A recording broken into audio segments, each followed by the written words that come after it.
তার নিজের সংগঠনের মানুষজন বলছে তারেক রহমান জানেন নাকি জুলাইয়ের নেতা আপনি। আমি এখান থেকে বলতে চাই তারেক রহমান জানেন নাকি রাজাকার আপনি। দেখতে পাচ্ছি যে তারা সকোজ দিয়েছে এবং আমরা সেটাকে সাধুবাদ জানাই।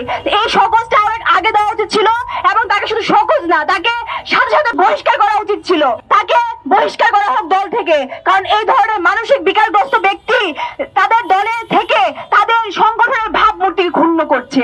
আমরা এটা বলতে চাই, তারা যখন আমাদেরকে জুলাই শক্তিকে যখন কালো শক্তি বলছে, আমাদেরকে যখন সেই ফ্যাসিস্ট হাসিনার মতো রাজাকার বলছে, আমরা দেখেছি 14 জুলাই রাতে যখন শেখ হাসিনা ফ্যাসিস্ট হাসিনা যখন আমাদেরকে রাজাকার বলেছিল তখন প্রতিবাদের ঝড় উঠেছিল।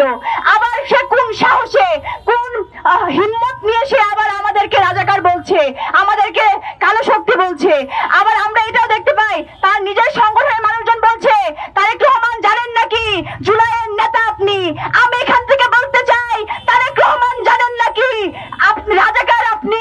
ওয়ালটন এসি এক্সচেঞ্জ অফারে এখন যে কোনো ব্র্যান্ডের পুরাতন এসি বদলে নতুন ওয়ালটন এসিতে উপভোগ করুন 25% ছাড়। Walton air conditioner, comfort without compromise. কারণ আপনি তো জুলাইয়ের সমর্থক ছিলেন, আমরা জুলাইয়ের সমর্থক ছিলাম, জুলাই আমরা করেছি।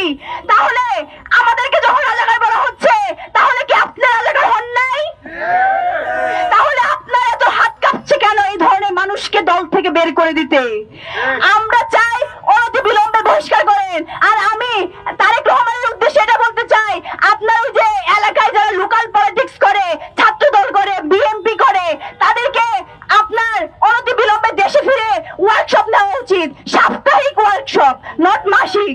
কারণ মাসে তো মাত্র একদিন, মাসিক হলে একদিন নেওয়ার দরকার ছিল, কিন্তু এদেরকে প্রতি সপ্তাহে একদিন করে ওয়ার্কশপ নেওয়া উচিত। কারণ তাদের আসলে রাজনীতিক যে ম্যাচুরিটি সেটা দরকার আছে।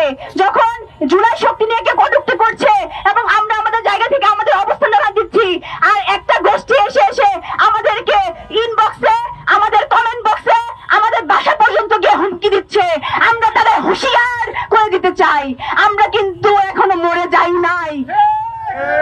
জুলাইয়ের শক্তি কিন্তু এখনো পুরোপুরি ধ্বংস হয়ে যায় নাই। আমাদের কয়টা ভাইকে আপনারা কবরে পাঠাইছেন, এরপরে আবার আসছেন আপনারা আমাদেরকে হুমকি দামকি দিতে। আমাদের হিম্মত নিয়ে আপনারা প্রশ্ন করতে চান?